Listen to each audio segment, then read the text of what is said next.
கேட்டுக்கொண்டதன் பேரில் அருமையாக ஒரு 6-7 பாடல்களை மிகச் சிறப்பாக ஒரே குரலில் பாடி நம்மை பக்தி பரவசத்தில் ஆழ்த்தினார்கள். உங்கள் அனைவருக்கும் எங்கள் சேவா ஸ்ரீமத் வெங்கடராமன பாகவத சுவாமிகளின் சேவா சமாஜத்தின் சார்பில் வணக்கத்தை நன்றியை தெரிவிக்கிறோம். அடுத்து இந்த இளம் கலைஞர்களுக்கு பொன்னாடை போர்த்தி கௌரவிக்கும் விழா இப்பொழுது நடைபெறவிருக்கிறது. பேரன்பு கொண்ட பெரியவர்களே, தாய்மார்களே, சகோதர சகோதரிகளே, மாணவிகள் அங்கே இருங்கப்பா, மேலே வந்து சான்றிதழ் கொடுப்பாங்க. நம்முடைய மதிப்பிற்கும் மரியாதைக்கும் உரிய அன்பு சகோதரர் ஐயா KLY சசிதரன் அவர்கள் இங்கே வருகிறார்கள். அவர்களுடைய திருக்கரங்களால் மாணவிகளுக்கு சான்றிதழ்கள் வழங்குமாறு அன்போடு கேட்டுக்கொள்கின்றேன். நம்முடைய வானதி அவர்களுக்கு இந்த அருமையான அருளாடையாக அணிவித்து கௌரவிக்கின்றோம். நல்ல கைத்தட்டி அவர்களுக்கு மரியாதை தான் மரியாதை.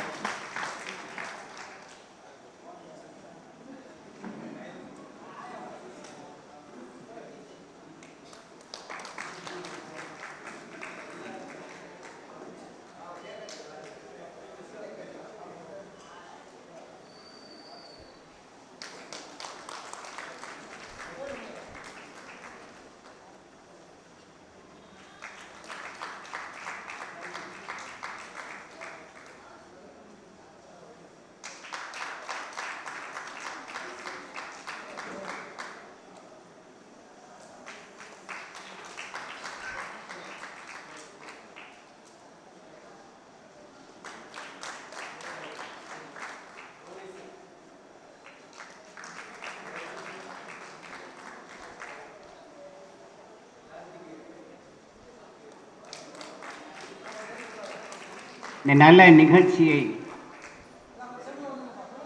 அடுத்த நிகழ்ச்சியாக பஞ்சரத்ன கீர்த்தனை நம்முடைய NMR மதுரை காந்தி NMR சுப்ரமணியன் கல்லூரியுடைய சேர்மன் மதிப்பிற்குரிய ஐயா NMR ஜவஹர் பாபு அவர்களுடைய ஆசை மாணவிகளுக்காக என்ற நிகழ்ச்சி இருப்பதால் அவர்களுடைய ஆசையெல்லாம் வேண்டும் என்பதற்காக கூறுகின்றேன்.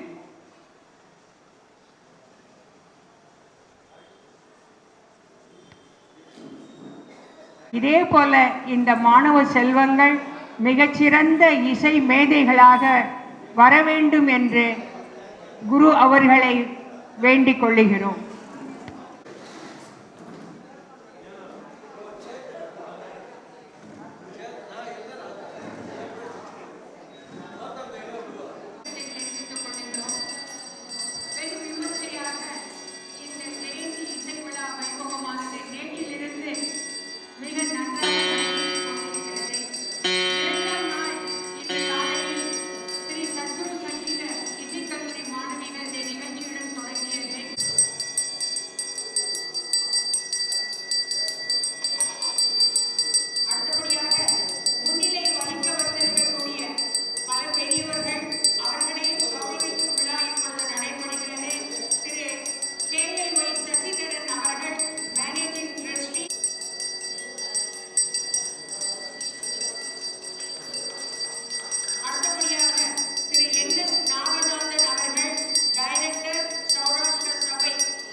நிகழ்ச்சியை தொடங்கி இருக்கிறோம். இப்பொழுது திரு கே தினேஷ் அவர்கள், தலைவர், சௌராஷ்டிரா சேம்பர் ஆஃப் காமர்ஸ் அவர்கள் வந்திருக்கிறார்கள். அவர்களுக்கு நம் சபையின் சார்பாக அவருக்கு பொன்னாடை போற்றி மகிழ்விக்கிறோம்.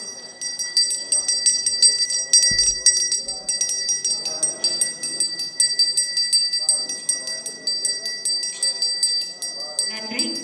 இனி நிகழ்ச்சிகள் தொடங்கும்.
அனைவருக்கும் வழங்கிக் கொண்டிருக்கிறார்கள்.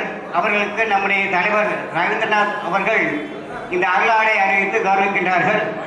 அவர்கள் நம்முடைய முன்னாள் குடியரசுத் தலைவர் திரு மேதகு ஏபிஜே அப்துல் கலாமோடு அவர்களோடு நெருங்கிய தொடர்பு கொண்டவர். நல்ல கை தட்டலாம். பசி நேரத்தில் மூலையில் இதெல்லாம் சொல்லவே தேவையில்லை. அப்படியே ಇವತ್ತು ಕೆಲಸ ನೀನು ಕಾಲೇಜ್ ಮುಂಚೆವೋ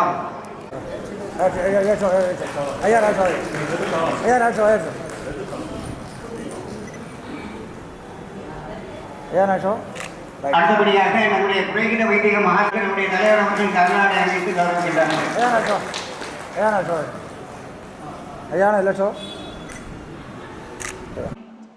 குரு அருளும் பெற்று புகழ் சேர்த்த நாதயோகி வெங்கட்ரமண பாகவதரின் 244 ஜெயந்தி விழாவை 3 நாள் இசை விழாவாக மிக விமர்சையாக கொண்டாட ஏற்பாடுகள் செய்திருக்கும் சேவ சமாஜ தலைவர், செயலாளர், பொருளாளர், நிர்வாக உறுப்பினர்கள், ஆலோசகர்கள், வாலண்டியர்ஸ் மற்றும் இங்கு குழுமிருக்கும் இசைக்கலைஞர்கள், ரசிக பெருமக்கள் அனைவருக்கும் என் அன்பு வணக்கங்கள்.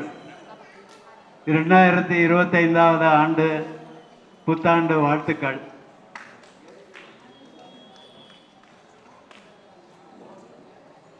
வெங்கட்ரமண பாகவதரை இறை அருளும் குரு அருளும் பெற்றவர் என்று சொன்னேன். அவருக்கு பாகவதர் என்று பட்டம் அளித்தவரே பாலகிருஷ்ணன் தான்.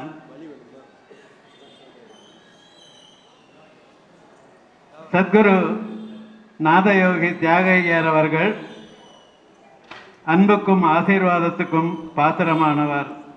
அவருடைய பிரதம சீடராக விளங்கினார். இருவருமே பகவானை அந்நியனாக பார்க்காமல் தன் உற்றார் உறவினர் போலவே பாவித்தார்கள்.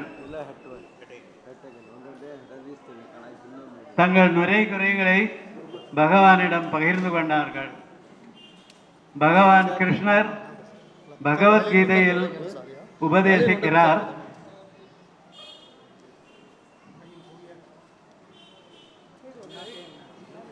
அனனயாஸ் சிந்தையந்தோ மாம் உபாசதே தேசாம் யோகக்ஷேமம் வகாமியகம். யார் என்னை அந்நியனாக கருதாமல் தன் உற்றார் உறவினர் என நினைத்து என்னை உபாசிக்கிறார்களோ அவர்களுடைய சேமலாபத்தை நான் பார்த்து கொள்கிறேன் என்று கேரண்டி தருகிறார். மாயம்மா ஸ்ரீராமுடு மாதன்று என்று பாடுகிறார். வாய்ப்புக்கு நன்றி கூறி அமைகிறேன். ஓம் சக்தி, ஓம் சாந்தி, ஓம் சாந்தி. இந்த வயதில் அவர்கள் கலைஞர்களை பாராட்டுவதோடு இல்லாமல் இசை கலைஞர்கள் வளர வேண்டும், அதற்கு உரிய உதவிகளெல்லாம் செய்கிறேன் என்று ஒரு இந்த சபையிலே கூறுகிறார் என்றால் அவருடைய கொடை எண்ணம், கைங்கரியத்தின் எண்ணத்தை நாங்கள் பாராட்ட வேண்டும். உண்மையிலேயே பாகவதர்களை அவர்கள் எப்பொழுதுமே அவர் வீட்டில் போய் நம்ம பத்திரிக்கை வைக்கும் போது அழைப்பின் போது எல்லா பாகவதர்கள் பற்றியும் கேட்பார். அதில் நாங்கள் சொல்லியிருக்கிறோம், நம்முடைய தியாகராஜனை பற்றியும் சொல்லியிருக்கிறோம், சரவணனை பற்றியும் சொல்லியிருக்கின்றோம். பெரிய பெரிய பாகவதர்கள்லாம் இங்கே வந்திருக்கிறார்கள். அவர்களை இப்பொழுது நாங்கள் உங்கள் முன் இங்கே அவர்கள் மிக சிறந்த ரத்தினங்களாக எல்லோரும் பஞ்சரத்ன கீர்த்தங்க அத்தனை பேருமே ரத்ன கற்களாக திகழ்ந்தார்கள் என்பது எந்தவித ஐயமில்லை என்பதை தெரிவித்துக் கொண்டு அவர் இந்த நிகழ்ச்சியில் அவர்கள் என்னப்படி நம்முடைய சமாஜத்திற்கு ஒரு கட்டடத்தை உருவாக்குவதோடு அந்த கட்டிடத்தில் அனைத்து எண்ணங்களும் நிச்சயமாக நடைபெறும் என்பதை தெரிவித்துக் கொண்டு அவர்கள் தயாராக இருக்கிறார்கள். அவர்களுக்கு உங்களுடைய பெரிய கரவு ஒளியோடு அந்த நல்ல எண்ணங்களுக்கு பாராட்டு தெரிவிக்க அன்போடு கேட்டுக்கொண்டு அவர்களுக்கு நன்றி கூறிக்கொண்டு இப்பொழுது அடுத்த நிகழ்ச்சியாக பெய் சொல்வார்கள்.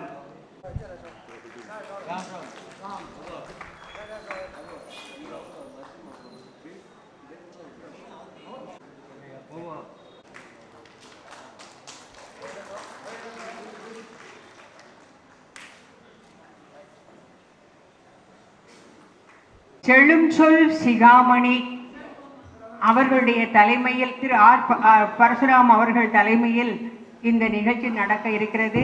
இதில் பங்கு கொள்பவர்கள் பாகவதர் கைங்கரியம் திருமதி எம்ஜே லட்சுமி கணேஷ் பாபு, தமிழாசிரியை, ஸ்ரீமன் நாயகியார் வித்யா மந்திர் மெட்ரிக் மேல்நிலைப் பள்ளியில் இருந்து அவர்கள் இங்கு வந்திருக்கிறார்கள். அடுத்து மகான்கள் பற்றி திருமதி எம்கே சுபாஷினி அவர்கள், ஸ்ரீமன் நாயகியார் வித்யா மெட்ரிக் மேல்நிலைப் பள்ளி தலைமை ஆசிரியர் அவர்கள் இங்கே வந்திருக்கிறார்கள். அவர்கள் இங்கு பங்கு பெறவிருக்கிறார்கள். நான் மேடைக்கு வருமாறு தங்களை அன்போடு வேண்டிக் கொள்ளுகிறோம். நாட்டுடையார் அவர் தலைவர் அன்னவர்க்கே சரணாங்களே. பேரன்பிற்கும் பெருமதிப்பிற்கும் பாராட்டுக்கும் போற்றுதலுக்கும் உரிய பெரியோர்களே, தாய்மார்களே, சகோதர சகோதரிகளே, இன்றைய தினம் வாத்திய கலைஞர்கள் உங்களுக்கு நல்ல ஒரு முறையிலே பஞ்சரத்ன கீர்த்தனைகளை இசைத்து நாம் ஏற்பாடு செய்திருக்கின்றோம். கைங்கரியம் என்றால் என்ன எல்லோருக்கும் தெரிய வேண்டும் என்பதற்காக மட்டுமல்ல, முதலில் இந்த நிகழ்ச்சியானது வேறு ஒரு நபரால், நம்முடைய துர்காதேவி பேராசிரியர் அவர்களால் செய்யப்பட இருந்தது. இருந்தாலும் அவர்களால் முடியவில்லை என்ற காரணத்தினால் இந்த நிகழ்ச்சியை என்னுடைய தலைமையில் நமக்கு மதிப்பிற்கு மரியாதைக்கு உரிய 2 ஆசிரியர் பெருமக்கள் மிக அற்புதமாக பேசக்கூடியவர்கள் ஏற்கனவே பேசி அவர்கள் எல்லோரையும் மகிழ்த்திருக்கிறார்கள். நாயகியார் வித்யா மந்திர் சொல்லி தப்பக்குறிக்கிலே மிக அற்புதமான ஒரு சிறந்த பள்ளியாக மெட்ரிகுலேஷன் மேல்நிலைப் பள்ளி. அதில் நம்முடைய மதிப்பிற்கு மரியாதைக்கு உரிய எஸ்பி கீதா பாரதி அவர்கள் தான் அங்கே கரஸ்பாண்டன்ட். நல்ல கை தட்டுங்க, இல்லை கை தட்டுங்க சொல்லிகிட்டே இருக்க முடியாது. பசிங்கிறது எல்லாருக்கும் உண்டு, எனக்கும் இருக்கும். நிச்சயமாக எவ்வளவு சீக்கிரம் முடியுமோ முடிக்க முடியுங்கிறத அந்த கருத்தில் இந்த நிகழ்ச்சி ஆரம்பிக்கின்றோம். அந்த பள்ளியில் அவர்கள் இங்கே 2 அதை முதலில் கைங்கரியம் பற்றி சொல்லும்போது நம்முடைய அருமைக்கும் பெருமைக்கும் உரிய சகோதரியார் எம்ஜே லட்சுமி அவர்கள், பார்த்தாலே லட்சுமி கலாட்சமாக இருப்பார்கள். எங்கே லட்சுமி அவர்கள் தமிழ் ஆசிரியர் பெருமை. அவர் ரொம்ப அருமையாக குழந்தைகள் எவ்வாறு கற்றுக்கொள்ள வேண்டும், எப்படியெல்லாம் இலக்கணம் நடத்த வேண்டும், எப்படியெல்லாம் செய்யுள் பாடம் நடத்த வேண்டும், எப்படியெல்லாம் துணை பாடங்கள் அமைய வேண்டும் என்று சொல்லி மிக கருத்தோடு நடத்தக்கூடிய பெருமை அவர்களுக்கு உண்டு. அப்பேற்பட்டவர்கள் இன்று பாகவத கைங்கரியம் என்ற தலைப்பிலே அவர்கள் உரையாட இருக்கின்றார்கள். நிச்சயமாக அவர்கள் இந்த சபையில் மிக்க சிறந்த கருத்துக்களை அவர்கள் நல்குவார்கள் என்ற பெரு நம்பிக்கை எல்லோருக்கும் உண்டு என்பதை தெரிவித்துக் கொண்டு அவர்கள் இங்கே வருகை தந்துள்ளார்கள். நல்ல கை தட்டலாம், அவர் பெயர் சொன்னாலே கை தட்டலாம். நான் கை தட்டல என்னமோ கேட்டு வாங்க மாதிரி இருக்கு. அடிக்கடி கை தட்டுங்க சொல்லும்போது என்னமோ கேட்டு வாங்குற மாதிரி இருக்குது. இங்கே வாத்திய கலைஞர்கள் எல்லாம் கூடியிருக்கும் பொழுது அவர்களை மிஞ்ச முடியாது. அருமையாக பாட்டு எங்களை எல்லாம் மகிழ்வித்திருக்கிறார்கள். இங்கே பேசணும்னா ரொம்ப முக்கியமான பயந்து தான் பேசணும். எங்களுடைய குருநாதர் அன்பிற்கும் பாசத்திற்கும் என்னுள் இருந்தும் இல்லாத நிலையில் இருக்கின்ற டாக்டர் தாக்கு சுப்பிரமணியன் அவர்கள் கற்றுத்தந்த ஒரு பாடம். மேடையில் நீ அமர்ந்து பேசும்போது, வேறு எங்கேயாவது பேசும்போது அந்த ஆடியன்ஸ் பார்வையாளர்களுக்கு ஒன்றும் தெரியாது என்று நினைத்து விடாதே. எங்களை காட்டிலும் அவர்களுக்கு நிறைய தெரிந்திருக்கும், அதை அனுசரித்து பேசும் என்று சொல்லி ஒரு அதாவது உண்மையான நிலை எங்களுக்கெல்லாம் கற்றுத்தந்துள்ளார். அந்த வகையில் நான் பேசவில்லை. நீங்கள் பேச போகிறது எல்லாருக்கும் தெரிஞ்சிருக்கும். அடுத்தபடியாக மகான்கள் பற்றி நல்ல கணினி ஆசிரியர். கணினி என்றால் அதாவது சிஸ்டத்தில் என்னென்ன இருக்கின்றது அத்தனையும் அனுபவமாக இருக்கும். அதாவது லேப்டாப்பில் இருக்கிறத காட்டில் சொந்த மாத்திரத்தில் எழுதி கொடுத்துருவார். கணினி ஆசிரியர் ரொம்ப அருமையாக பாடம் கடத்தக்கூடிய முதுகலை ஆசிரியர். ஹையர் செகண்டரி பள்ளிகளுக்கு மாணவர்களுக்கு ரொம்ப அருமையாக சிறந்த முறையில் நம்முடைய முதல்வர் சுபாஷினி அவர்களுடைய நோக்கத்தின்படி அவர்களுடைய வழிகாட்டுதலின்படி அவர்கள் சிறந்த முறையில் பாடம் நடத்தி கொண்டிருக்கின்றார்கள். அவர்களை நான் இங்கே அறிமுகப்படுத்துகின்றேன். அவர்களுக்கு என்னுடைய கைத்தட்டலில் மகிழ்கின்றேன். நாளைய தினம் இதே மேடையில் என்னுடைய அன்பு தம்பி மதிப்பிற்கும் மரியாதைக்கும் உரிய அவரும் ஒரு முதல்வர் ಜಾತಮನೆ ಬಹುದನಾಗ ಮೊರ ಸಿಂಗೈತೆ ಜಾತಮನೆ ತಿಳ್ಕೊಂಡು ಜನ ಹೋಗಿ ಬಹುದನಾಗ ಸರಿ தலை அவர் தலைவர் குருநாதர் கடிப்பிரிய என்னுடைய அன்பு தம்பி மதிப்பிற்குரிய முதல்வர் கேரளாவில் திருவனந்தபுரத்தில் சாந்திகிரி சித்த மருத்துவக் கல்லூரியினுடைய முதல்வர் மதிப்பிற்குரிய தாக்கு சவுந்தரராஜன் ஐயா அவர்கள் இங்கே இருக்கின்றார்கள். தினந்தோறும் காலையில் இங்கே திருப்பாவை நிகழ்ச்சியை நடத்தி கொண்டிருக்கின்றார்கள். இவர்கள் முன்னாடியெல்லாம் நான் எப்படி பேச போகிறேங்கிறது தெரியாது. இருந்தாலும் கூட அவர்களுடைய ஒத்துழைப்பில் நம்முடைய கீதாபாரதி அம்மையார், நம்முடைய ஜனரஞ்ச அம்மையாரோடு அவருடைய ஆங்கில ஞானம் யாருக்கும் வராது.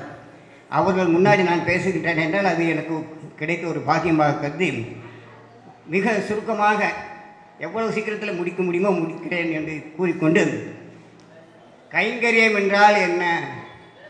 மனிதன் மனிதனாகவே இருக்க வேண்டும், நினைத்து பார்ப்பவன் தான் மனிதன் என்று கூறுகிறார்கள். மனிதரில் 2 வகை சொல்வார் சுவாமி விவேகானந்தர். அதாவது மனிதனை போல இருக்கின்றவர்கள், ஆனால் மனித பண்பு இல்லாதவர்கள். உடல் அந்த அமைப்பு மனித உருவில் இருக்கும், மனம் சரி இருக்காது. அவர்களை மனிதர் போல இருக்கின்ற அப்பேரண்ட் மேன் என்று சொல்வார். இன்னொரு மனிதர் என்றால் ரியல் மேன். மனிதனை மனிதனாக நினைத்து அவர்களுக்காக பிறருடைய துன்பங்களை அனுசரித்து அவர்களுக்காகவே வாழ வேண்டியவன் மனிதன் என்ற வகையில் கூறுவார்கள். எவன் ஒருவன் மனிதனுக்காக மனிதனாக வாழ்கின்றானா நிச்சயமாக அவன் ராமபிரானுடைய அருள் கிட்டும் என்பதில் எந்தவித ஐயப்பாடும் இல்லை என்பதை சுவாமி ராமதாஸ் அவர்கள் கூறுவார்கள். இங்கே பெரிய பெரிய சித்தர்கள் எல்லாம், சிவாச்சாரியார்கள், இங்கே வைஷ்ணவ பெருமாள்கள், ஆச்சாரிய பெருமக்கள், ஆழ்வார்கள், நாயன்மார்கள், முனிவர்கள், ரிஷிகள், இவர்களையெல்லாம் நினைத்து பார்க்கும்பொழுது அவர்கள் எப்படி அந்த நிலைக்கு ஆளானார்கள் என்றால், மனிதன் மனிதனாக இல்லாமல் அதை காட்டிலும் சற்று உயர்ந்த நிலையில் அவர்கள் கருதப்படுகிறார்கள். ஒரு மனிதன் ஆன்றோன் அல்லது சான்றோன் என்று நாம் குறிப்பிடப்பட வேண்டுமென்றால் அவனுடைய பண்பு அந்த வகையில் இருக்க வேண்டும். அப்பேற்பட்ட நிலையில் இருந்தால்தான் அவர்களை ஆண்டோனாக கருத முடியும், சான்றோனாக கருத முடியும். அதை காட்டிலும் இங்கே மகான் என்று சொல்லும்போது அதை காட்டிலும் உயர்ந்த நிலையில் இருக்கப்பட வேண்டியதுதான் மனிதன். அந்த வகையில் மகான்கள் நிறைய பேர் இருக்கின்றார்கள். நிறைய மகான்கள் நமக்கு தெரியாமலே இருக்கின்றார்கள். இப்போ காந்தியை மகாத்மா என்று சொல்கிறோம், மகான் என்று கூட சொல்லலாம். சுவாமி விவேகானந்தர், பரமஹம்சர், ரொம்ப அருமையான பெரிய பெரிய எல்லாம் வள்ளலார், திருமூலர், ரிஷிகள் எல்லாம் பெரிய பெரிய மகான்கள் தான். சித்தர்கள் எல்லாம் பெரிய பெரிய மகான்கள். அப்பேற்பட்ட நிலையில் இன்றைய தினம் மார்கழி மாதத்தில் நம்முடைய ஆண்டாள் நாச்சியாருடைய திருப்பாவையை அனுதினமும் அனுபவித்துக் கொண்டிருக்கின்றோம். ரொம்ப சௌலபியமான ஒரு வார்த்தைகள் எல்லாம் காதார கேட்டுக்கொண்டிருக்கின்றோம்.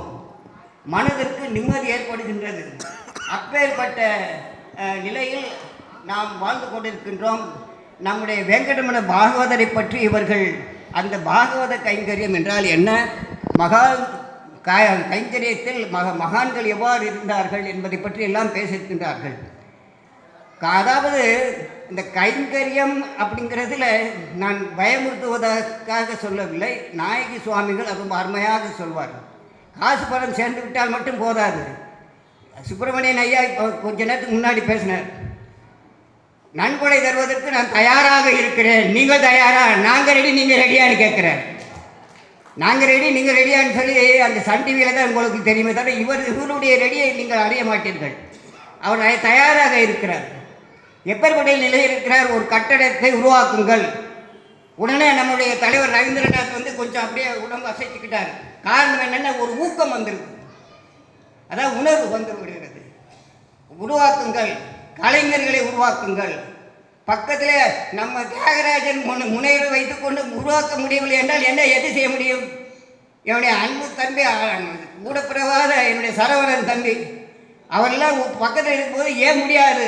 நிச்சயமாக முடியும் என்பதை இந்த நேரத்தில் இந்த சேவா சங்கத்தின் செயலாளர் என்ற முறையில் தெரிவித்துக் கொண்டு பேச்சாளராக சொல்லவில்லை. இங்கே அருமையாக பேசக்கூடிய நம்முடைய சகோதரியார் ஜெயண்டா கேட்பார். அப்படியே தியாகராஜர் மாடல் ஸ்கூலில் அவர் சிறந்த முறையில் தலைமை ஆசிரியராக இருந்து பணி செய்து சிறந்த பேர் வாங்கியவர். எனக்கு கொஞ்சம் எந்திரிச்சு சொல்லுங்களம்மா. மேனகா அம்மையார் அவர்கள் அந்த பள்ளிக்கு போகும்போது நான் பயப்படுவேன். அப்படி உட்கார்ந்துக்கிட்டேன். அப்பேற்பட்ட நிலையில் எல்லாம் இங்கே இருக்கின்றார்கள். ரொம்ப அருமையாக நம்முடைய நாயகி சுவாமிகள் சொல்வார்கள், காசு சேர்த்து வைங்க, அதனால் ஒன்றும் இல்லை. ஆனால் எப்படி சொல்கிறாரு? காசும் அணி கடன் போனா தோண்டி மறைக்காதீங்க, சேர்த்த பணத்தை செலவழிங்க. அது சேர்த்த பணத்தை சிக்கனமாக செலவழிங்கன்னு சொல்கிறாரு.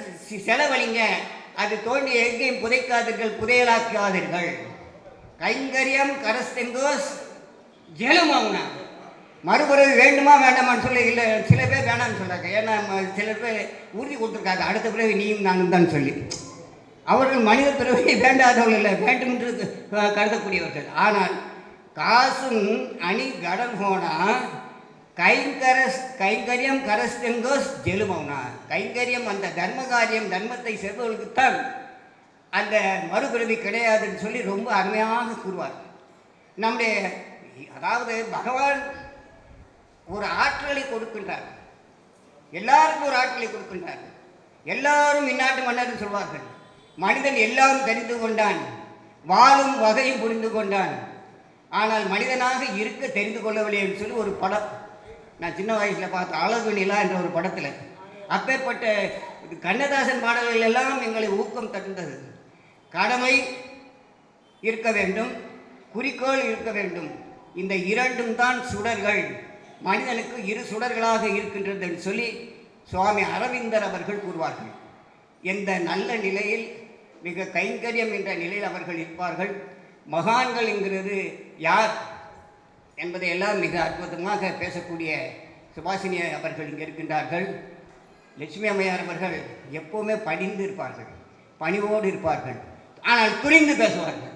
அப்பேற்பட்ட அங்கே லட்சுமி அவர்களை இந்த நல்ல நேரத்தில் எங்கள் தமிழாசிரியர், எங்கள் ஆசிரியர் பெருமக்கள் எல்லாம் எவ்வாறு பேசுகிறார்கள், அவர்களோடு நானும் இன்பம் தூய்க்க வேண்டும் என்று சொல்லி முதல்வர் அவர்கள் இங்கே வருகை தந்துள்ளார்கள். அவர்களுக்கு நன்றி கூறி இப்பொழுது நேரத்தின் அருமை கருதி அந்த அதாவது பாகவதர் கைங்கரியம் என்று சொல்ல வேண்டும். பாகவதத்தில் என்ன ஈடுபாடு அப்படிங்கிறதெல்லாம் அவர்கள் சொல்வார்கள் என்று தெரிவித்துக் கொண்டு உங்களுடைய பலத்த கருவொலியோடு அவர்களை பேச அளிக்கின்றேன். ஜெயந்தி விழாக்கு கூடியிருக்கும் ஆன்றோருக்கும் சான்றோருக்கும் ஆன்மீக நண்பர்களுக்கும் இசை கலைஞர்களுக்கும் இசை ரசிகர்களுக்கும் என்னை போன்றவருக்கும் அனைவருக்கும் முதற்கண் என் வணக்கத்தை தெரிவித்துக் கொள்வேன். அவன் அருளாலே அவன் தாள் வணங்கி உங்களிடம் பாகவதர் கைங்கரியம் பற்றி பேச வந்துள்ளேன். இறை குறை இருந்தால் மன்னிக்க வேண்டும். பாகவதர் என்றால் என்ன? பாகவதர் அதாவது இந்து சமயத்தில் பக்தி இயக்கத்தில் வைணவர்கள் திருமாலின் பெருமையை, திருமாலின் கல்யாண குணங்களை இசையாலும் நல்ல உபநிடங்களாலும் நாம சங்கீதனாலும் நாம ஜபங்களாலும் இசையால் மக்களிடையே திருமாலின் பெருமையை கூறியவர்கள் பாகவதர்கள். சௌராஷ்டிரமில் பௌத்தன்னு சொல்லுவாங்க. சும்மா இருந்தாலும் சில பேர் பௌத்தர் மாதிரி உட்காந்துருக்கேன்னு சொல்லுவாங்க. அதுக்கு பாகவதர்கள் பௌத்தன்னு சொல்கிறப்ப என்ன சொல்கிறாங்க, எதையும் கண்டுக்க மாட்டாங்க, அவர் வழியிலே அவர்கள் இருப்பார்கள். பௌத்தர் ஏய் ரொம்ப சேர்க்கறதுக்காக பௌத்தர் மாதிரி பிசிறியான். அதனால் அவர் இசைப்பாடுவதில்லை, அவர்கள் எண்ணத்திலே அவர்கள் இருப்பார்கள் என்று அர்த்தம். பாகவதம் என்றால் கண்ணனின் வரலாற்றை கூறும் இலக்கியம். பக்தி என்று எடுத்துக்கொண்டால் இரண்டு, பகவத் பக்தி, பாகவத பக்தி. இறைவனிடம் நாம் செலுத்துவது பகவத் பக்தி, இறைவன் அடியாரிடம் நாம் செலுத்துவது பாகவத பக்தி. பகவத் பக்தியை காட்டிலும் பாகவத பக்தியே மேலானது. பாகவத பக்தியை நாம் எவ்வாறு செய்ய வேண்டும்? இறைவன் அடியார்களுக்கு கைங்கரியம் செய்ய வேண்டும். இறைவன் அடியார்களுக்கு எவ்வாறு நாம் கைங்கரியம் செய்ய வேண்டும்? இறைவன் புகழை சொல்லுவது, அவர்கள் மேம்பட இசையால் அவருடைய பெருமைகளை கூறுவது, அவர்களுக்கு உணவளிப்பது, எவ்வளவு செய்ய வேண்டும். ஈதல் இசைப்பட வாழ்க, அது வல்லது ஊதியம் இல்லை உயிருக்கு. ஈதல் என்றால் கைங்கரியம், செல்வத்தின் பயனே ஈதல். கைங்கரியம் என்றால் ஐயன் திருவடிகளை வணங்குவதுதான் எங்கள் தெய்வம் என்று நாயகி சுவாமிகள் ஒரு இடத்தில் குறிக்கிறார். பணத்தை செலவழிக்காது, பணத்தை புதைத்து வைக்காது. பணத்தை புதைத்து வைப்பவனுக்கு மோட்சம் இல்லை, மறுபிறவி இல்லை. புதைக்காதே, அத்தனையும் செலவு செய். எவ்வாறு செலவு செய்வது? கைங்கரியம் என்றால் என்ன? அறம் என்றால் என்ன? தர்மம் என்றால் என்ன? எல்லாம் வேறு வேறு அல்ல. கைங்கரியம்னாலும் தர்மம்னாலும் அறம்னாலும் எல்லாம் ஒன்று. அது எவ்வாறு செய்வது?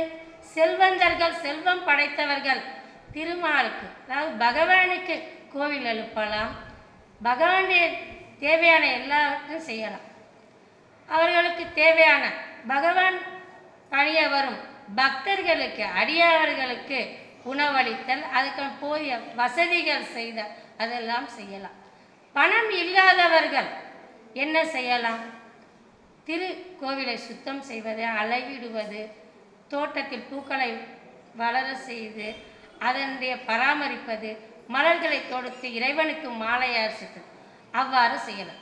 அதுவும் இல்லை, பணம் என்னிடம் இல்லை, ஆரோக்கியமான உடம்பு இருந்தால் தான் இதெல்லாம் செய்ய முடியும், அதுவும் இல்லையா? உட்கார்ந்த இடத்தை அடியார் கூடும் இடத்தில் கோயிலுக்கு சென்று இந்த மாதிரி ஆன்மீக சொற்பொழிவர் கேட்கலாம், பக்தி இசைகள் கேட்கலாம், இறைவனை அமர்ந்த இடத்திலே பிரார்த்தனை செய்யலாம். இவ்வாறு கைங்கரியம் செய்யலாம். ஒரு இடத்தில் நாம் பேச வந்தது என்னன்னா, ஸ்ரீமத் வெங்கடரமணரை பற்றி. இவர் பாகவதர் எப்படி பேர் வந்தது? திரு தியாகராயுடைய பரம சீடர் அவர். 18 சீடர்கள் பிரதம சீடர் இவர். ஏன் பாகவதன் பேர் வந்ததுன்னா, எப்பொழுதுமே திருவையாறில் தியாகராஜர் வீட்டில் ஏகாதசனை பஜனை நடக்குமா. அந்த பஜனை முடிந்த பிறகு மங்களம் பாடும் பொறுப்பு வேங்கடரமனுக்கு கொடுக்கப்பட்டிருந்தது. அந்த சிறப்பு பேற்றை பெற்ற வேங்கடரமன் ஒரு நாள் தாமதமாக வந்துவிட்டார். அவரை காண வேண்டிய எல்லாரும் எதிர்பார்த்து கொண்டிருந்தனர்.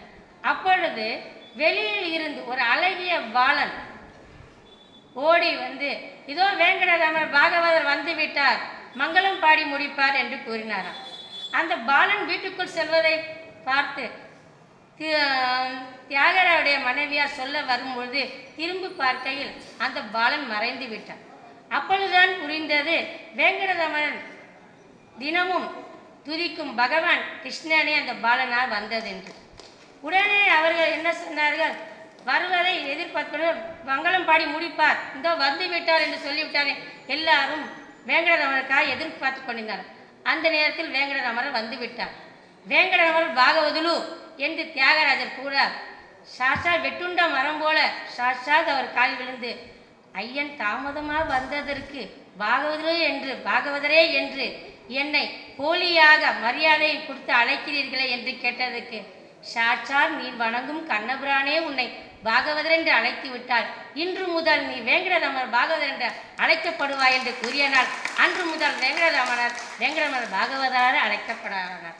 ஐயம்பேட்டையில் ஒரு முறை இருக்கும் பொழுது வேங்கடரமணர் குலத்தொழிலான சௌராஷ்டிரா குலத்தொழிலான நெய்யும் தொழிலை செய்து கொண்டிருந்தார்.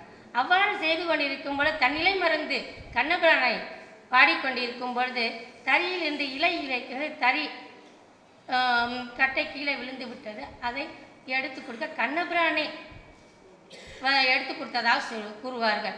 அவ்வளவு தினம் தன்னை மறந்த நிலையில் அவர் கண்ணபிரானை பாடிக்கொண்டிருந்தார். தியாகராயரோ ராமபக்தர், வேங்கடரமனோ கிருஷ்ண பக்தர். ராமபிரானும் கிருஷ்ணனும் சேர்ந்து குரு சிஷ்யராக இருந்தது ஒரு விசேஷம்.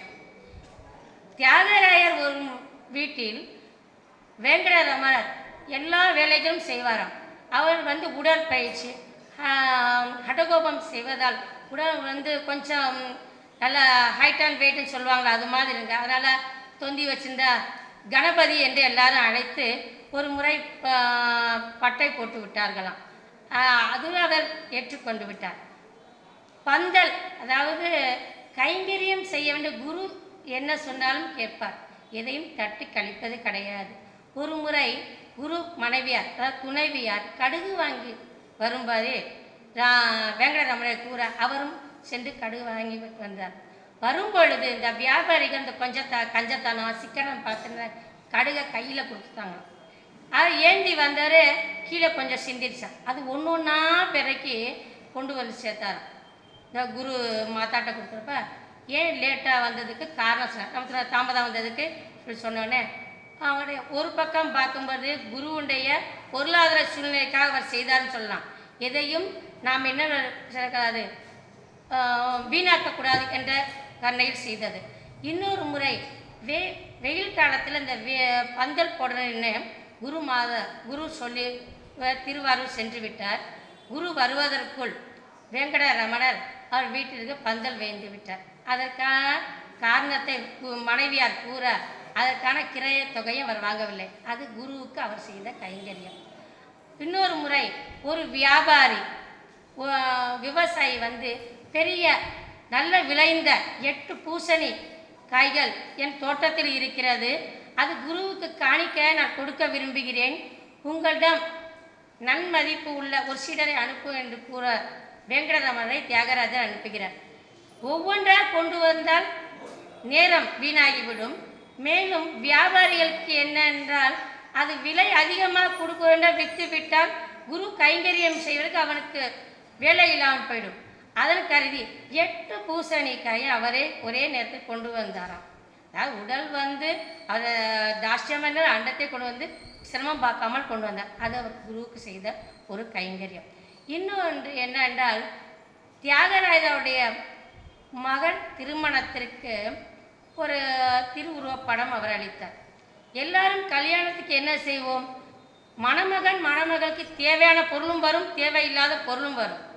இவர் என்ன செய்தார் என்றால், ராமபக்தன் ஆயிற்றே நம் குரு பகவான், ராமர் சீதை லக்ஷ்மணன் சமேத அனுமான் இருக்கிற திருவுருவப்படத்தை கொடுத்தார். இன்றளவும் இந்த சமாஜத்தில் இந்த படம் இருக்கிறது உங்களுக்கு தெரியும். ஒரு புறம் தியாகராஜ பாகவதர் உட்கார்ந்து அமர்ந்திருக்கிறார், இன்னொரு பக்கம் தன் குருவின் பக்கத்தில் அமர்ந்திருக்கும் பாக்கியத்தை வேங்கடரமண பாகவதர் பெற்றிருக்கிறார். இது எல்லா இடத்திலும் இருக்கு. வாலஜாபேட்டை அவர் இருக்கும் இடத்தில் வைத்து பூஜை செய்து இன்னமும் செய்து கொண்டிருக்கிறார்கள். பாகவதர் ராமபிராண்டும் காட்டிய அன்பானது தனக்காகவும் இல்லாமல் பொதுநலத்திற்காகவும் இசையால் அவருடைய பெருமைகளை கூறி வந்தார். பொதுநலம் கருதி தனக்காகவும் அவர் கைங்கரியம் செய்து கொண்டார். ஒரு முறை தன்னுடைய மகன் இருவரையும் தியாகராஜருடைய சிஷ்யராசியை இணைத்து கொண்டார். கிருஷ்ணசாமி பாகவதர் ஒரு முறை புன்னாவரி ராகம் பாடுவதை பற்றி பெருமையாக கூறிக்கொண்டிருக்கும்போது சாயங்கால பூஜையில் வீட்டிலிருந்த ரமணர் அந்த ராகத்தில் பாட்டு இசைக்க எல்லாம் தன்னை மறந்திருக்கும் நேரத்தில் யாரும் எளிதாக அந்த ராகத்தில் பாடுவதில்லை, பாடினால் சர்ப்பம் வந்துவிடும் என்று ஒரு நம்பிக்கை. நிஜமாகவே அந்த பாட்டு பாடிக்கொண்டு இருக்கும் பொழுது 12 அடி நீளம் உள்ள கிருஷ்ண சர்ப்பமாக தோன்றியது. பக்கத்தில் அமர்ந்திருக்க அனைவரும் பயத்தில் அச்சமுற்றி இருக்க மீண்டும் பாடி அந்த சர்ப்பத்தை சாந்தப்படுத்தி வந்த வழியே திரும்பி செல்லுமாறு வேங்கடரமர் செய்தார். நேரம் இன்மை கருதி நான் இத்தனை முடிக்க வேண்டும் என்பதற்காக எம் புலவர், இனிமையார் பேசுபவர், பட்டிமன்ற பேச்சாளருக்கும் எம் புலவர் பரசுராம் ஐயாவுக்கு வணக்கம் கூறி அனைவருக்கும் நன்றி கூறி முடிக்கிறேன். அதாவது சொல்லால் அடிக்கவில்லை, செய்கையாலும் சர்ப்ப புஷ் புஷ் என்றார். அதனால் முடித்துக்கொண்டு புஷ்புசுன்னா தள்ளுன்னு அர்த்தம். நான் அந்த மாதிரி சொல்லவே இல்லை. இருந்தாலும் ஆரம்பத்தில் உட்காரும்போது சொல்லிட்டேன். ஏன்னா தலைவர் அவர்கள் இட்ட கட்டளை, நம்முடைய தலைவர் அவர்கள் வயதில் என்னை காட்டிலும் சிறியவராக இருந்தாலும் தலைவர் என்ற முறையில் அவருக்கு ஒரு பெரிய மரியாதை கொடுத்து தான் பழக்கம். அந்த வகையில் ரவீந்திரநாத் அவர்கள் கொடுக்கும்போதே 12:55 தான் மேடையை கொடுத்துருக்காரு. இருந்தாலும் கூட 1.25க்கு முடிங்க அப்படி சொன்னான்னா மகான்கள், கைங்கரியம், வெங்கடம் பாகவதர் அப்படின்னு சொல்லிட்டு முடிக்க வேண்டியதான்னு சொன்னேன். இல்லை, அப்படி அவர் ரொம்ப அழகாக அவர்கள் ரொம்ப அருமையாக பேசினார். நல்லா கை தட்டி அவர் பாருங்கள். நான் அவருக்கு பெருமை சேர்க்க என்பதற்காக தாக்க ஐயா அவர்கள் இருந்தபோது ஒரு திட்டம் வகுத்தோம். அது நம்முடைய திருமதி கீதா பாரதி அம்மையாருக்கு தெரியும். நல்ல கலைஞர்கள் உருவாக்குவதைப் போல நல்ல பேச்சாளர்களை உருவாக்க வேண்டும் என்று ஆரம்பித்தோம். ஒரே ஒரு தடவை அந்த சோலை முருகன் கல்யாண மஹாலில் ஒரு கூட்டம் நடந்தது.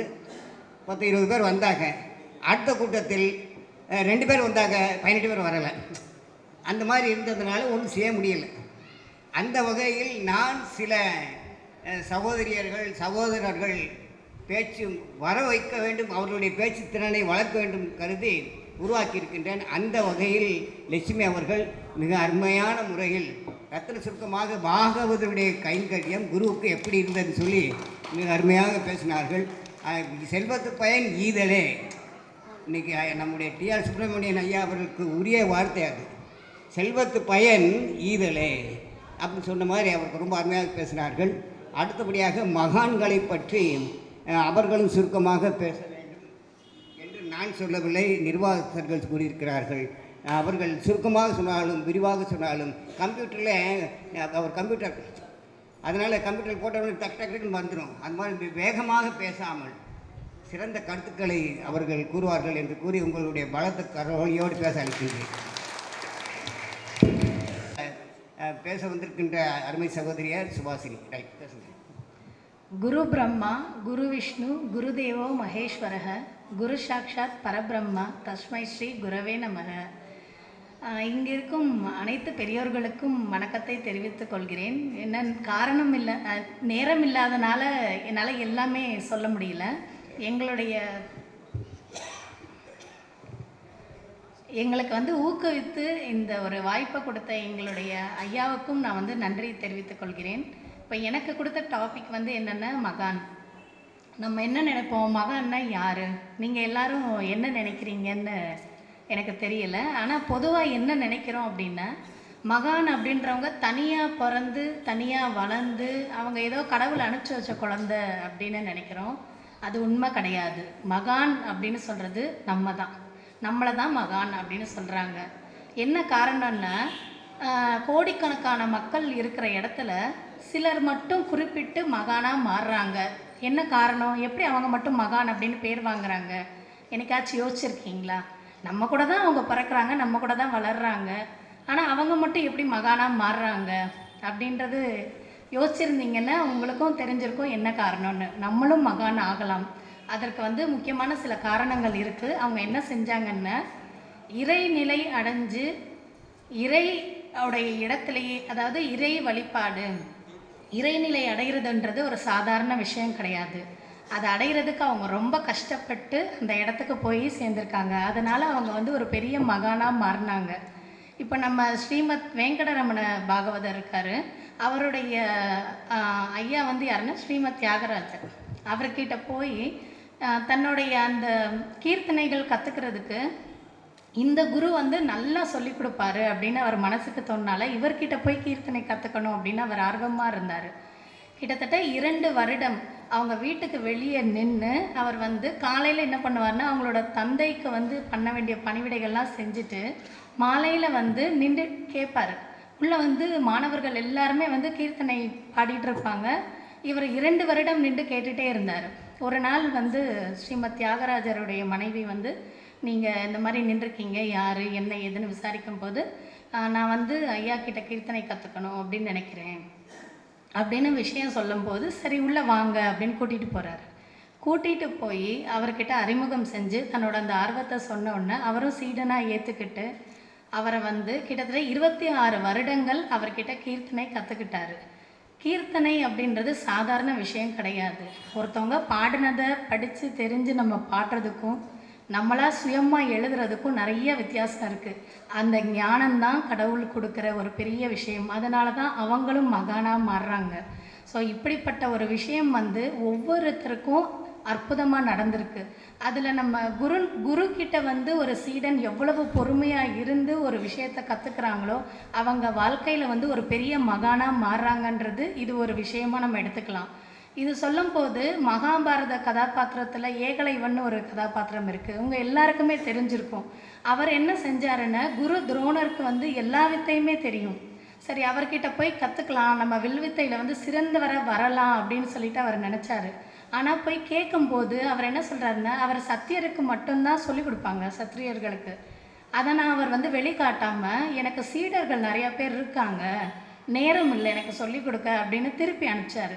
அவர்கிட்டயே நீங்கள் என்னை திருப்பி அனுப்புகிறீங்களே, அப்போ நான் எப்படி கற்றுக்கிறது அப்படின்னு சொல்லிட்டு அவர் கேட்கும்போது, ஒன்றும் பிரச்சனை இல்லை, நீ என்னை வந்து முழுசாக நம்புற இல்லை, அப்போ நீ போயிட்டு என்னை நினச்சிக்கோ, கண்டிப்பாக உனக்கு வந்து தேவையானது நடக்கும் அப்படின்னு சொல்லி அனுப்பிச்சிடுறாரு. இவரும் போய் அந்த குருவோடைய அந்த சிலையை இவராக உருவாக்கி மானசீக குருவாக ஏற்றுக்கொண்டு அவர் டெய்லியும் பயிற்சி செஞ்சார். வில்வித்தையில் சிறந்தவராக மாறினார். ஸோ இந்த மாதிரி ஒவ்வொருத்தவங்களும் தன்னுடைய அந்த உள்ளே இருக்கக்கூடிய திறமைகளை அவங்க மனசளவிலையே நினச்சி அவங்க வந்து அந்த இறைவனை துதிக்கிற மாதிரி தன்னோட குருவையும் நினச்சி அந்த இறையோட அருளால் ஒரு பெரிய இடத்துக்கு வர்றாங்க. அதனால் இவங்க எல்லாருமே ஒரு விதமான மகான்கள் தான். நம்ம ரமண மகரிஷி எடுத்துக்கலாம். அவர் ஒரு பெரிய மகான். அவர்கிட்ட யார் என்ன கேள்வி கேட்டாலும் அத்தனை கேள்விக்கும் அவர் வந்து விடை சொல்லுவார். நம்மளுக்கு தெரிஞ்சது தான் நம்ம சொல்கிறோம். ஆனால் மகான்கள்லாம் ஏன் எந்த கேள்வி கேட்டாலும் அவங்களுக்கு சொல்ல முடியுது? என்ன காரணம்னு அவங்க வந்து உலக ஞானம் அப்படின்றத காட்டிலும் இறைவனே நேரடியாக ஞானத்தை கொடுக்குறனால அவங்களுக்கு எல்லா விதமான கேள்விக்குண்டான பதிலும் இருக்குது. அவங்க அனாவசியமாக எந்த ஒரு பேச மாட்டாங்க. தேவையான நேரத்தில் மட்டும்தான் பேசுவாங்க. ஏன்னா பேசுனா கூட சக்தி போயிடும்னு ஒரு சில விஷயங்கள் இருக்குது. இதெல்லாம் தெரிஞ்சவங்க அதை ஃபாலோ பண்ணிகிட்ருக்குறாங்க. தெரியாதவங்க தெரிஞ்சுக்க முயற்சி பண்ணலாம். இப்போ நம்ம வள்ளலாரை எடுத்துக்கலாம். அவர் ஒரு பெரிய மகான். வள்ளலார் அப்படின்னு சொன்னால் எல்லாருக்குமே நினைவுக்கு வர்றது ஜோதி மட்டும்தான். அவர் சின்ன வயசில் விளையாண்டுட்டு அவருக்கு படிக்கவே பிடிக்காது. ஆனால் அவர் என்ன பண்ணுவார்னா, தினமும் முருகன் கோயிலில் போய் அழகாக சாமி கும்பிட்டு சாமிக்கு உண்டான அந்த பாடலை வந்து பாடுவார். பாடல் பாடுறது சாதாரண விஷயம் இல்லை, நான் முதவே சொன்னேன். அப்போ யார் அவங்களுக்கு அந்த ஞானத்தை கொடுத்தாரு? அவங்க அண்ணனுக்கு தெரியாது இவர் வந்து இந்த மாதிரி பண்ணுறது எதுவுமே. அவருக்கு கோபம், தம்பி நல்லா படித்து வந்தால் தானே நல்லா இருக்க முடியும், இவர் வந்து படிக்காமலே இருக்கான் அப்படின்னு சொல்லிட்டு ரொம்ப கோபம் வரவும் வள்ளலார் சொல்கிறாரு, நான் படிக்கிறேன், நீங்கள் சொல்கிற மாதிரி நான் செய்கிறேன், எனக்கு ஒரு அறை மட்டும் கொடுங்க அப்படின்னு சொல்லிட்டு ஒரு ரூம் கேட்குறாரு. சரின்னு சொல்லிட்டு அவங்க முன்னாடி எல்லா புக்கையும் தூக்கிட்டு போய் ரூமில் உட்காந்து படிக்கிற மாதிரி சத்தமாக வாசிக்கிறாரு. வெளியில் நின்று அவங்க அண்ணனும் அண்ணியும் கேட்குறாங்க. கேட்டவுடனே சரி தம்பி படிக்கிறான், நம்ம வந்து தொந்தரவு செய்ய வேண்டாம், போயிடலான்னு போயிடுறாங்க. ஆனால் அவர் உண்மையிலே படிக்கலை. அமைதியாக உட்காந்து அந்த ஜோதியை பார்த்து அவர் அந்த இறைவனை மட்டுமே நினச்சிட்டு இருந்தார். ஒரு கட்டத்தில் முருகனே வந்து காட்சி அளித்து அதுக்கப்புறம் முருகனோடே அவர் எல்லாத்தையுமே பேசி 6000 பாடல், கிட்டத்தட்ட 6000 பாடலை எழுதி அதை திருவருட்பா அப்படின்னு கூட நம்ம பேர் வந்து ஏற்படுத்தினாங்க. ஞானம் அப்படின்றது அமைதியாக இருக்கும் போது மட்டும்தான் கிடைக்கும். அந்த அமைதி வந்து நம்ம ஏற்படுத்திக்கிறதுக்கு நிறைய வழிமுறைகள் இருக்குது. நிறைய சித்தர்கள் இருக்காங்க, யோகிகள் இருக்காங்க, மகான்கள் இருக்காங்க. எல்லாருமே வந்து இந்த ஞானத்தை எப்படி அடையலாம்னு சொல்லியிருக்காங்க. அதை நான் படித்ததை ஒரு 2-3 விஷயங்களை சொல்கிறேன். முதல்ல ஆசையை நிப்பாட்டணும். அதுக்கு ஒரு சின்ன கதை. ஒரு அப்பா இருக்காங்க, ஒரு மகன் இருக்காங்க. அந்த மகனுக்கு வந்து மிட்டாய் சாப்பிட ரொம்ப பிடிக்கும். அவங்க அப்பாவுக்கு தெரியாமல் தினமும் போய் மிட்டாய் சாப்பிட்டுட்டு இருந்தான். ஒரு நாள் அதை அவங்க அப்பா பார்த்துட்டு, உனக்கு மிட்டாய் தானே வேணும், வா நான் கூட்டிகிட்டு போகிறேன்னு அவ்வளோ மிட்டாய் எடுத்து கொடுத்துட்டாரு. சாப்பிடு அப்படின்னு சொல்லி. அவர் வந்து ஒரு அளவுக்கு மேலே அவரால் சாப்பிட முடியல, திகட்டிருச்சு. அந்த ஆசை அன்னைக்கு நின்றுச்சு. அதுக்கப்புறம் அவர் அதை சாப்பிடல. இந்த மாதிரி தான் நம்மளுடைய ஆசைகளும். அந்த ஆசை நிறைவேறாத வரைக்கும் திரும்ப திரும்ப நம்ம அந்த விஷயத்தை நம்ம கேட்டுக்கிட்டே இருப்போம். என்னைக்கு அது நின்றுச்சோ, அது நிற்கும் போது நமக்கு அடுத்த ஒரு விஷயம் ஞாபகத்துக்கு வரும். ஆசை என்னைக்கு துறக்கிறோமோ அவங்களுக்கு முக்கியமாக கோபம், வெறுப்பு, அந்த ரெண்டு ஒரு உணர்வும் ஆசைனால் மட்டும்தான் வருது. ஆசை நிவர்த்தி அடைஞ்சிட்டா நமக்கு கோபம் வராது. கோபம் போயிடுச்சுன்னா யார் மேலேயும் வெறுப்பு வராது. இது ரெண்டும் முடிகிற இடத்துல, இது இல்லாத இடத்துல நமக்கு பிறக்கிறது அன்பு. ரெண்டாவதாக நம்ம செய்ய வேண்டியது தொண்டு. தொண்டுன்னா தேடி போய் செய்கிறதுக்கு பேர் தொண்டு கிடையாது. நம்ம கண்ணு முன்னாடி இருக்கிறவங்களுக்கு பசிக்கிற போது அவங்களுக்கு உணவளிக்கிறது ஒரு தொண்டு. எந்திரிக்கவே முடியாதவருக்கு இந்த நேரத்தில் ஒரு உணவு கொடுத்தா எந்திரிக்க வைக்கலாம் அப்படின்னு சொல்கிறது. தாகமாக இருக்கிறவங்களுக்கு தண்ணி எடுத்து கொடுக்குறவங்க, நம்ம கண்ணு முன்னாடி இருக்கிறவங்களுக்கு முடிஞ்ச வரைக்கும் நம்ம செய்கிறதுக்கு பேர் தான் இறை தொண்டுன்னு சொல்லுவாங்க. இந்த ரெண்டுமே செய்கிறோம். மூணாவதாக நமக்கு தேவையானது உடல் பலம். ஏன் உடல் பலம் அப்படின்னு சொல்கிறோன்னா, உடல் பலமும் மனபலமும் இருக்கிறவங்களால மட்டும்தான் இறைவனை நினைக்க முடியும். அதற்கு என்ன காரணம்னா, இப்போ நமக்கே உடம்பு முடியல, ரோட்டில் நடந்து போயிட்டுருக்கோம். திடீர்னு முடியாத போது நம்ம என்ன பண்ணுவோம், அது ரோடுன்னு பார்க்க மாட்டோம், உட்காந்தா போதும் அப்படின்னு தோணும். நம்மளாலே முடியாது, டக்குன்னு உட்காந்துருவோம். இதுவே நம்ம நல்லா இருக்கும்போது அந்த இடத்துல நம்ம உட்காருவோமா, யோசிப்போம். அப்போ உடல் பலம் வேணும்னா நல்ல சிறந்த காய்கறி உணவு உண்ணணும். அதை சாப்பிட்டோன்னா நம்ம உடல் வந்து பலம் வரும். உடல் பலம் இருக்கும்போது மனபலம் அதிகமாகும். மனபலம் அதிகமாகும் போது நம்ம இறைவனை நினைக்கக்கூடிய ஒரு தன்மை நமக்கு தன்னால் கிடைக்கும். அப்போ அந்த இறைவனை நினைக்கணும் அப்படின்னு சொன்னால் நமக்கு தேவையான எல்லா விஷயத்தையுமே நம்ம தெரிஞ்சுக்கலாம். ஸோ அப்படி நினைக்கிறதுக்கு என்ன முக்கியமாக பண்ணணும் அப்படின்னு சொன்னால், ஒரு இடத்துல போய் அமைதியாக உட்காரணும். எனக்கு நிறைய வேலை இருக்குது, நீங்கள் பாட்டுக்கு சாமியை கும்பிடுன்றீங்க, அமைதியாக உட்காருன்றீங்க, அப்போ யார் என்னோடய ஃபேமிலியை பார்த்துக்குவா, குடும்பத்தை பார்த்துக்குவா நிறையா பேர் கேட்குறாங்க. அதுக்கு வந்து இன்னொரு கதை இருக்குது. இதெல்லாம் ரொம்ப வருஷம் நடந்தது கிடையாது. கிட்டத்தட்ட ஒரு 200-300 வருடங்களுக்குள்ளே நடந்த விஷயங்கள் தான். சாங்க சித்தர்னு ஒருத்தர் இருந்தார். அவர் வந்து பிரிட்டிஷ் காலத்தில் வந்து கிளெமென்ட் சிம்ப்சன் அப்படின்றவருக்கு கீழே அவர் வந்து ஒரு அலுவலக பணி செஞ்சுட்டு அதோட சமையல் வேலையும் செஞ்சவர். அவர் பார்த்தீங்கன்னா பகலில் ஃபுல்லாக எல்லா வேலையும் செஞ்சிருவார். இரவு போய் ஒரு தனி அறையில் தியானம் பண்ணுவார். அவருக்கு அந்த ஞானம் கிடைச்சிருச்சு. அவர் அந்த ஞானம் கிடைச்சனால அவரால் எந்த ஒரு விஷயத்தையுமே கடவுள் மூலமாக தெரிஞ்சுக்கிட்டு முன்கூட்டியே சொல்லக்கூடிய ஒரு சக்தி அவர் கிடைச்சிச்சு. அப்போ ஒரு நாள் அந்த கிளெமென்ட் சிம்ப்சன் அப்படின்ற அந்த குரு கிட்ட போய், அவங்க அந்த பிரபு கிட்ட போய் சொல்கிறாங்க, ஐயா நீங்கள் இங்கே தூங்காதீங்க இன்றைக்கி அப்படின்னு. அப்போ பிரிட்டிஷ் காலம்னா அவங்க எல்லாருக்கும் தெரிஞ்சிருக்கும், அவங்க எப்படி கொடுமைப்படுத்துவாங்க, நம்ம பேச்சை கேட்கக்கூட மாட்டாங்க. அவருக்கு கோபம் வந்துருச்சு. நீ யாருன்னு என்னை பார்த்து சொல்கிற, இங்கே நான் படுக்கக்கூடாதுன்னு, உன் பேச்சை கேட்கணுன்னு எனக்கு அவசியம் இல்லை அப்படின்னு சொல்லிட்டு அவர் வீம்பா தூங்கிடுறாரு. பட் அவர் தூங்கினதுக்கப்புறம் அவருக்கே தெரியாமல் அவர் தூக்கம் கலையாமல் கொஞ்சம் பேரை கூட்டிகிட்டு வந்து அந்த கட்டிலோடு அவரை கஷ்டப்படுத்தாமல் வெளியில் படுக்க வச்சிடுறாரு. கொஞ்சம் நேரம் கழித்து தான் தெரிஞ்சு அந்த சீலிங் உடஞ்சி அவ்வளோ பெரிய சத்தம் வந்ததுக்கப்புறம் தான் தெரிஞ்சு, ஓ இப்படி ஒரு விஷயம் நடந்தனால தான் நமக்கு முன்கூட்டியே எச்சரித்திருக்காரு அப்படின்னு. அப்போ இவர் யாராக இருப்பாருன்னு அவர் வந்து நோட் பண்ணி பார்க்கும்போது, பகலில் ஃபுல்லாக வேலை செய்கிறாரு, நைட் பார்த்தா 2 அடி உயரத்தில் தியானம் பண்ணிகிட்டு இருக்கதை அவர் பார்த்தாரு. அப்போ தான் தெரிஞ்சுக்கிட்டாரு, சரி ஓகே எல்லாரும் சொல்கிறத சாதாரணமாக நம்ம எடுத்துக்கக்கூடாது, சிலர் வந்து இறைவனோட அருளால் கூட சொல்லுவாங்க அப்படின்னு. இந்த மாதிரி நம்ம வந்து வேலைகள் இருக்கும், நம்ம வேலைகளெல்லாம் செஞ்சு, எல்லா மகான்களும் தன்னுடைய வேலைகளை செஞ்சுட்டு தனியாக இருக்கும்போது எல்லா நேரமும் இறைவனை நினச்சாங்க. அந்த மாதிரி என்னைக்கு நாமளும் நினைக்கிறோமோ நாமளும் ஒரு மகான் ஆகலாம் அப்படின்னு இந்த உரையை நான் சுருக்கி முடிச்சுக்கிறேன். ரொம்ப நன்றி. இந்த வாய்ப்பை கொடுத்த அனைவருக்கும் ரொம்ப நன்றி. மகான் ரொம்ப சுருக்கமாக நிறைய கருத்துக்கள் அந்த சொன்னல கணினியில் தட்டின சீக்கிரம் வந்துடும் சொல்லி அது மாதிரி சுருக்கமாக பேசியிருக்கிறார்கள். ஏன்னா நம்ம மற்றவர்களுடைய நிலையை அறிந்து பேச வேண்டும்னு சொன்னதுனால இன்னும் கொஞ்சம் பேசிகிட்டே இருந்தாங்கன்னா, நீங்கள் மிட்டாயின்னு சொல்லிட்டீங்க, எங்கள் சாப்பாடு கிடைக்கல மிட்டாய் அப்படிங்கிற மாதிரியெல்லாம் பேசிடுவாங்க. ரொம்ப அருமையாக தொண்டு பற்றி சொல்கிறான். அன்பர் பணி செய்ய என்னை ஆளாக்கி விட்டு விட்டால், அன்பர் பணி செய்ய என்னை ஆளாக்கி விட்டு விட்டால், இன்ப நிலைதானே வந்தெய்தும் பராபரமே. தாய்மானவர் சவுந்தரராஜனைய மாறி போடுவார். தாய்மானவர் அன்பர் பணி செய்ய என்னை ஆளாக்கி விட வேண்டும். அதுதான் தொண்டு. மகான்கள் தொண்டு செய்பவர்கள், ஒருமைப்பாட்டை அடைந்தவர்கள். இங்கே அருமையாக மகான்களை பற்றி பேசும்போதும் கைங்கரியம் பற்றி பேசும்போதும் ரொம்ப அருமையாக பேசினார்கள் ரெண்டு பேருமே. இப்போ வள்ளலாரை பற்றி பேசினார்கள். ஒரு நிலையிலே ஒரு சந்தர்ப்பத்தில் ஆச்சாரிய கிருபாலனி, ஒரு பெரிய மகான், ஆச்சாரிய கிருபாலனி, வினோபாஜி,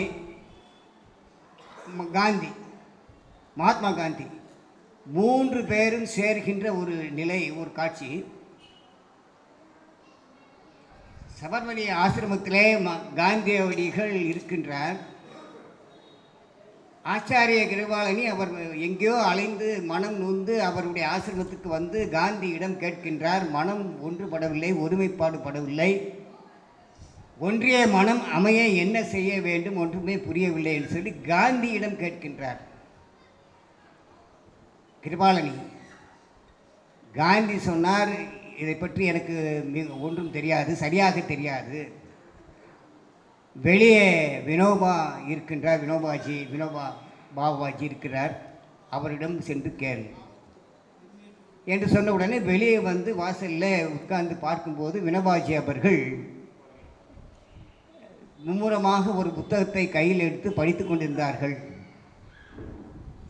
வினோபாஜி பாபுஜி பாபுஜி அப்படி சொல்லி பாபுஜின்னு சொன்னான்னா மகாத்மா காந்தி வினோபாஜிக்கு பாபாஜின்னு கூப்பிட்டார். அவர் 3-4 தடவை கூப்பிட்டாரு, ஒன்றுமே பேசலை. அப்படி பேசாத நிலையில் மறுபடியும் காந்தியடிகளத்தில் உள்ளே வந்து கேட்கின்றார், ஒன்றுமே சொல்ல மாட்டேங்கிறாரு. அதுதான் மன ஒருமைப்பாடுன்ட்டார். வினோபாஜி அந்த நேரத்தில் என்ன படித்து கொண்டிருந்தார்னா அவருடைய கையில் பகவத்கீதை இருந்தது. பகவத்கீதை புத்தகத்தை ஆழ்ந்து ஒரே நோக்கத்தது கான்சென்ட்ரேஷன் சொல்லுவாங்க. மன ஒருமைப்பாடுங்கிறது அதான். மனம் இங்கே இருக்க வேண்டும், அலைபாயக்கூடாது, மேலே பார்க்கக்கூடாது. கீழே என்றால் கீழே தான் பார்க்க வேண்டும். சில மேலே பார்த்து கொண்டே இருக்கிறார்கள், யாராவது வந்துடுவார்களா திறந்து விடுவார்களான்னு சொல்லி. அந்த மாதிரி இருக்கக்கூடாது. மனம்ங்கிறது அலைவாயாத மனமாக இருக்க வேண்டும். அதுதான் மறுபடியும் உள்ளே வந்து காந்தி இடத்தில் கேட்கின்றார், ஒன்றுமே சொல்லவில்லை. வினோபாஜி ஆழ்ந்து புஸ்தகத்தை படித்து கொண்டிருக்கின்றார். அதுதான் மன ஒருமைப்பாடு. எந்த ஒரு செயலிலும் தன்னுடைய கடமை தவறாமல், ஒரு கடமை அது ஒரு மானசீக கைங்கரியம் சொல்வாங்க. தன்னைத்தானே உருவாக்கி கொள்வது ஒரு கைங்கரியம், அது மானசீக கைங்கரியம் என்று சொல்வார்கள். ரொம்ப அருமையாக தொண்டு பற்றி சொன்னார்கள். இன்னொன்று, மகான் காந்தி மகாத்மா என்று சொல்கிறோம், நிறைய மகான்கள் எல்லாம் இருக்கின்றார்கள். அவர்கள் ஒரு யங் இந்தியான்னு சொல்லி ஒரு பத்திரிகை, யங் இந்தியான்னு சொல்லி, அதில் அந்த வெள்ளையர்களை பற்றி கொஞ்சம் விமர்சனம் பற்றி கதைகளாக அவர்கள் எழுதினார்கள் அந்த பத்திரிகையில். இதனால் அவர்கள் வெள்ளைக்காரர்கள் என்ன செய்தார்கள், அவரை பிடித்து சிறையில் அடைத்தார்கள். 6 வருஷம் சிறைவாசம். அந்த சிறையில் அவர்கள் அமைதியாக இருந்தார், ஒன்றும் செல்லலை. அதாவது பெரிய பெரிய மகான்கள் என்றால் பொறுமையாக போய்கொள்வார்கள். சிறையில் அடைத்தார்கள், சிறையில் இருந்தார். அந்த நேரத்தில் ஒரு சமயத்தில் இந்த சிறை அதிகாரி ரொம்ப மிடுக்கான உடையில், இந்த ஆங்கிலேயர் என்ற ஒரு மிடுக்கான தோற்றத்தில் வந்தார். வந்தவுடனே காந்தி அவர்கள் அந்த சிறைவாசம் செய்து கொண்டிருக்கும் போதே ராட்டையில் நூல் நூற்று கொண்டிருந்தார்னு சொல்வார்கள். ராட்டையிலே நூல் நூற்றல் அதை செய்து கொண்டிருந்தார். வெள்ளைக்காரர் வந்ததும் சிறையில் இருந்தாலும் சிறைவாசியாக இருந்தாலும் அவர் எந்திரிச்சு அவர் மரியாதையோடு உள்ளே அழைத்து அமர வைக்கிறார். அவர் ரொம்ப மிடுக்கான தோட்டத்தில் அவர் வந்தார். மிடுக்கான கேள்விகளெல்லாம் பல கேள்விகளெல்லாம் கேட்டார். மகாத்மா காந்தி தெளிவான பதிலெல்லாம் சொன்னார். சொன்ன பிறகு 1/2 மணி நேரம் 3/4 மணி நேரம் பேசிட்டு போயிட்டார். போன பிறகு அந்த அதிகாரி உட்கார்ந்த இடத்துல ஒரு வாளி தண்ணி எடுத்து அந்த இடத்தை சுத்தம் செய்து விட்டார். சுத்தம் செஞ்ச பிறகு அங்கே இருக்கின்ற சிறைவாசிகள், அவரோடு பழகியவர்கள், 6 ஆண்டு காலமாக இருந்தவர்கள், மகாத்மா காந்தியை பற்றி நிறைய அறிந்தவர்கள், பாபுஜி என்ன செய்கிறீர்கள், ஏன் இந்த மாதிரி செய்கிறீர்கள், ஏன் கழுவ வேண்டும், ஏன் சுத்தம் செய்ய வேண்டும், என்ன காரணம்னு கேட்டால் நல்லதானே இருந்தது அப்படின்னு கேட்கும்போது அவர் சொன்னார், பூட்ஸ் காலில் நான் எப்போவுமே ரொம்ப மரியாதையோடு பக்தியோடு நூல் உருக்கின்ற அந்த பணியிடத்தில் நான் இருக்கின்ற இடத்தில் பூட்ஸ் காலில் வந்து அவர் அமர்ந்தார், அதனால் நான் கழுவி விட்டேன்னு சொன்னார். அதுக்கு அந்த சிறைவாசிகள் கேட்டார்கள், நீங்கள் ஏன் முதவே அந்த அதிகாரியை ஏன் பூட்ஸு கலட்டி வர வேண்டியதான்னு சொல்லியிருக்கலாமே அப்படின்னு கேட்கும்போது அவர் புன்முறலோடு சொன்னார், புன்னகையோடு ஒரு வார்த்தையை சொன்னார். அந்த மாதிரி சொல்லியிருந்தால் அவர்களுடைய மனம் எப்படி துன்பப்பட்டு இருக்கும். பூட்ஸோட வராதக்கும் அப்படி சொன்னான்னா என்ன ஆகும்? துன்பப்படும், மனசு துன்பப்படும். அந்த மன துன்பத்தை அவன் எதிரியாக இருந்தாலும் பகைவனாக இருந்தாலும் வேண்டாதவனாக இருந்தாலும் சிறையில் அடைத்து சித்திரவதை செய்தாலும் அதிகாரி என்ற தோரணையில் அவருக்கு மனம் துன்பப்படக்கூடாது. பகைவனுக்கும் அல்வாய் நெஞ்சே என்று சொன்ன மாதிரி அந்த பகைவனிடத்திலும் அன்பு காட்டி அந்த நேரத்தில் தான் மகாத்மானவர் மகானாக மாறினார் என்று சொல்லலாம். மிக அற்புதமான மனிதர்கள் எல்லாம் மனிதனாக இருக்க முடியாது. சுகிசிவம் ஐயா அவர்கள் ரொம்ப அருமையாக சொல்வார்கள். வாரியார் சுவாமிகள் மனிதன் எப்படி இருக்க வேண்டும் சொல்லி, மனிதன் அதாவது தன்னிலை மறந்து பேசுபவர்கள் சித்தர்கள், தன் நிலையை மறந்து பிறர் நிலை அறிந்து தன் நிலையை மாற்றிக்கொண்டு பேசுபவர்கள் பித்தர்கள் அப்படின்னு சொல்வார்கள். தன்னைத்தானே மறந்து பேசுபவர்கள் சித்தர்கள் பேச மாட்டார்கள். இருந்தாலும் பேசினால் அவர்கள் சித்தர்கள். பிறர் மனம் நோகும்படி தன்னிலையை மாற்றிக்கொண்டு பேசுபவர்கள் பித்தர்கள் சொல்லி வாரியார் சுவாமி சொல்வார்கள். அந்த வகையில் மகான்கள் நிறைய பேர் இருக்கின்றார்கள். பரமஹம்சர் அதாவது பரமஹம்சரை பார்த்து நாம் பேசணும்னா நிறைய பேசலாம். சுவாமி விவேகானந்தரை பற்றி பேசலாம், வினோபாஜி அவர்களை பற்றி பேசியிருக்கோம். இப்போ 3 பெரிய ஆத்மாக்கள். வள்ளுவரை பற்றி பேசலாம். இன்னொன்று சொன்னார், மானசீக கைங்கன்மன்னு சொல்லும்போது அவையை பற்றி பேசலாம். அவையார் என்ன சொல்கிறாரு? அறம் செய்ய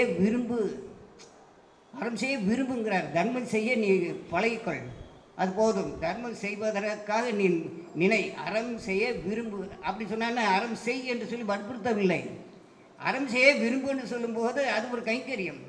அப்போது ஔவையார் சொன்னால் நம்ம செய்யணும் அப்படின்னு சொல்லி சில நினைப்பார். அப்போது அந்த கைங்கரியம் அவருக்கு சேரும்.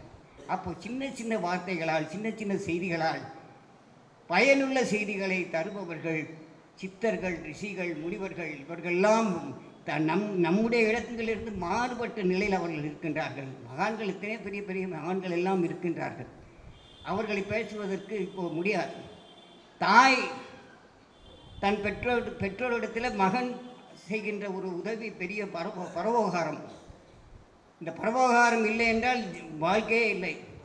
தாயினிடத்தில் தந்தையினிடத்தில் செய்கிற மகள்கள் செய்கின்ற ஒரு உதவி தான் கைங்கரியம். எஜமானிடத்தில் வேலை செய்கின்றவர்கள் செய்கின்ற கைங்கரியம் தான் ஒரு கைங்கரியம். வேலை செய்கிறார்கள் அவர்கள். அதே நேரத்தில் வேலைக்காரர்களுக்கு, தொழிலாளர்களுக்கு அந்த எஜமானர்கள் செய்கின்ற ஒரு உதவி இருக்கு, அது பெரிய கைங்கரியமாக நினைக்கின்றார்கள்.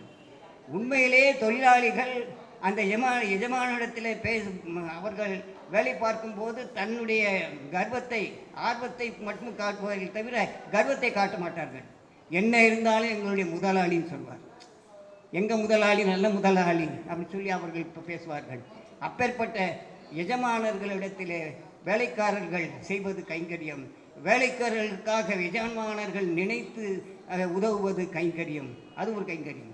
அதே மாதிரி பெற்றோர்களிடத்தில் பிள்ளைகள், ஆசிரியர்களிடத்தில் மாணவர்கள், குருவினிடத்தில் சிஷியர்கள், இப்படியெல்லாம் அவர்கள் பணிந்து செய்யும்போது பணிவு எப்பொழுதும் நன்மை தரும்.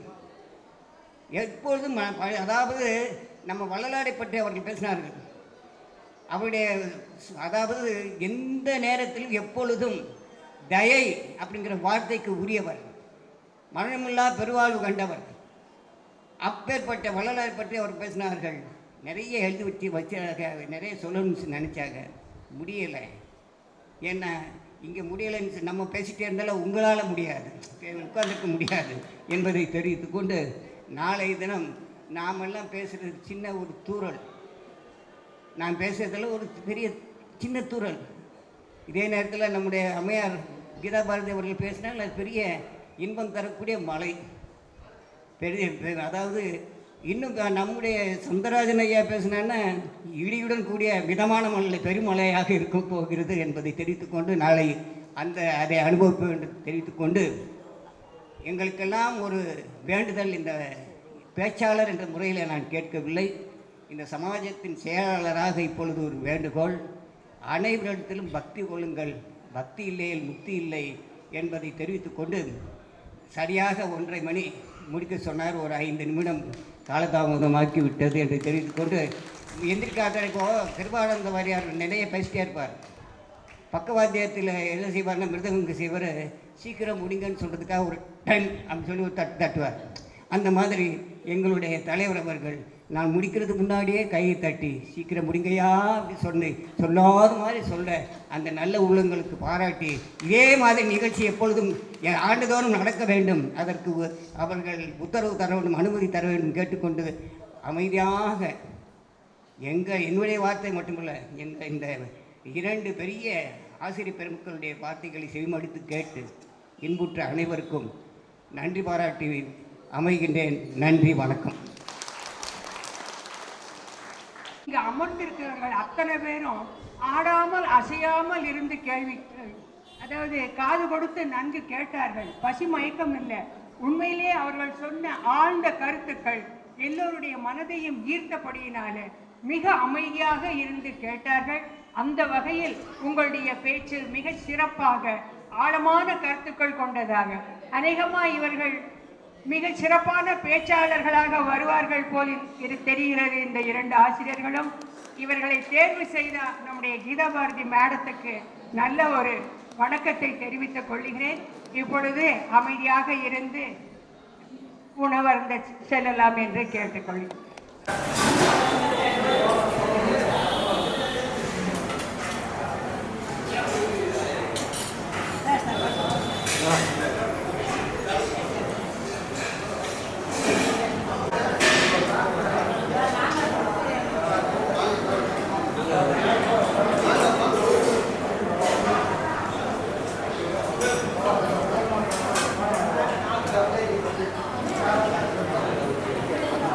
हाँ बेगा बेगा